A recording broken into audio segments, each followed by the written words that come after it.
Today is Straight Talk Tuesday. I am Julie Withrow, and today I'm going to be talking about finding your niche or niche, no matter how you want to say it, in business, and why that's important to do. And this was prompted by a question I got from someone here who follows the How Smart Women Succeed business page. And it was Joanna, I believe, who posed this question. So you'll see on my board back here that I have a Venn diagram, because I think that this is a good place to start in terms of figuring out what your niche should be. So before I go there though, let's talk about why you want to have a niche in business. And you know, there are a few reasons. One of the predominant ones is because it comes down to marketing. And if you are marketing broadly and trying to attract people to your business across a broad audience, well, it's more expensive to do that.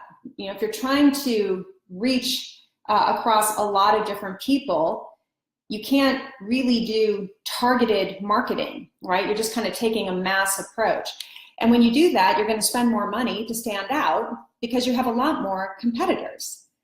The beauty of having a niche is that it makes your focus as a business tighter and tighter, which also makes it easier to really target the specific people who you want to do business with, or your clients or your customers. You know, that's the idea, is that you want to make it easier and more cost effective to really connect with those people. And that's the next piece, is that, you know, there's a saying, and I'm probably going to butcher it a little bit, but it's something along the lines of, you know, if you're everything to everybody, then you are nothing special to nobody, which is a double negative. But the idea behind that is that if you are trying to appeal to everyone, you have a pretty diluted message, and you're not really appealing to anybody within that, because your message is so broad that, you know, your ideal customer, it's not clear, you know, if they're your ideal customer or not. So a good example of this is, you know, would you rather you know, sell clothing, and that's your market, so you can sell to men, women, kids, or if you wanted to narrow it down, you could sell women's clothing. But again, you're competing against so many other people who sell women's clothing, right? So you could narrow it down even more, and maybe you sell women's jeans, okay, women's denim. And if you think about it, that's pretty cool, because a lot of women want to find the perfect pair of jeans, but have a hard time doing it. So if you were to you know, go from clothing to women's denim, say, now you have a much more defined niche. And maybe you could go even more targeted than that. And maybe it's plus size women, or women that have a specific body type, or women in a certain size range, maybe tall women, short women. You see what I mean? The idea is you really want to speak directly to an ideal customer. And the more you can narrow down and get very specific about who that customer is, the more cost effectively you can market to them, and the more you will stand out against your competition, and the more that customer will know that you're for them the minute they find you, because you're speaking so specifically to what it is that their pain point is, or what it is that they're looking for. So that's a good segue to how do you find your niche, right? So we talked about why it's important to have a niche, particularly as a small business, because you're competing against a lot of bigger competitors who have a lot more advertising spend, marketing spend, a lot more resources to build a brand. And even if that's just your personal brand, right, it still behooves you to make your target very small. For example, if you have an online business and you want to advertise on Facebook, again, you know, you want to get that cost per conversion as low as possible. So the more targeted you can get to the right people, the better. And that's the beauty of some of the online marketing methods we have available today, is just how specific you can get in finding your target audience. So it really makes sense from a small business perspective to get very small on who your target customer is.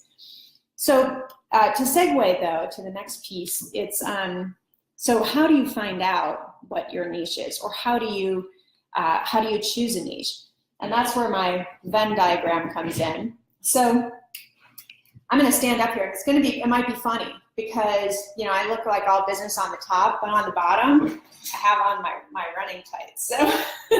So let me see if I can do this and have it all show up. So when it comes to choosing your niche, there are a lot of different ways to do this. And in fact, if you Google this, you'll probably find some other ways to go about it if this particular way doesn't resonate.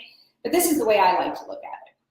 So a Venn diagram is 3 circles, right? And here's where they intersect. This is where we're going to find your sweet spot or your niche market. The way I like to go about doing this is, and I'll move over here since I'm right-handed, is first start with what your interests are. So your interests. Why is this important? Well, because in business, you're going to be challenged a lot. Okay, running your own small business is not it's not always easy, and there are going to be days where it's really hard, or you're going to feel defeated, right? So you want your business to be something that you have some passion about. So your interests really do matter. Now you'll note they're just one of these circles, but I'd really start with what it is that you're interested in and passionate about, because that is why you went into business for yourself in the first place, right? Is to probably do more work that's meaningful and that you enjoy. So that's the first thing. Second is your skills. So write this down. Now this is taking your interest in a little bit different direction, right? You also have to look at what it is that you're good at, right? What is it that you have experience in? Or what is it that you are qualified to do? And that doesn't always have to be professional experience or specific education or designations or certifications. The truth is, at the end of the day, a lot of us fall back on those things, right? Because we feel like we need them to kind of legitimize who we are and the work we do. But sometimes, honestly, you just know you're really good at something, and maybe you don't have special training in it. Maybe you just have a lot of life training in it, and that is A-okay. Because I can assure you that your clients and customers aren't paying you for the education you have or the number of letters you have behind your name. They're paying you for the results that they believe that you will deliver for them, okay? So you also want to take inventory of your skills, your talents, your experiences, right here. Now the third piece is, this is where we get outside of you and out to your market, is what are others' challenges?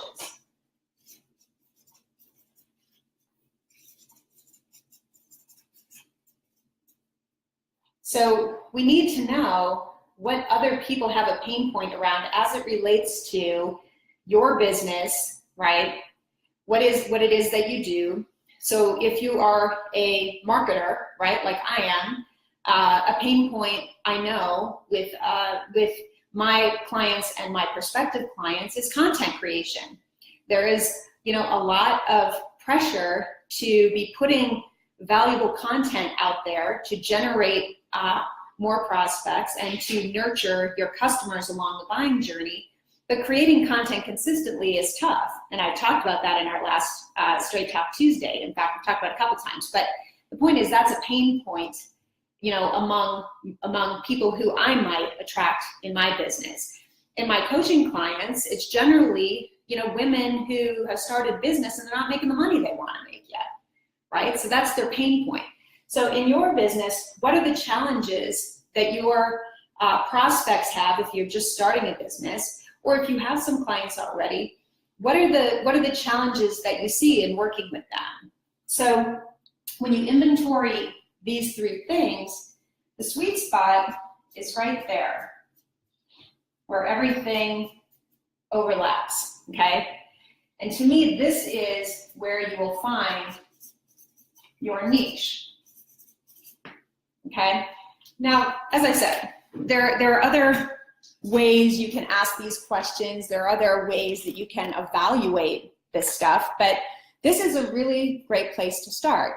And, you know, it's a really worthwhile exercise to do this because it'll also get you more of a clear inventory of what it is, you know, that you are particularly interested in doing.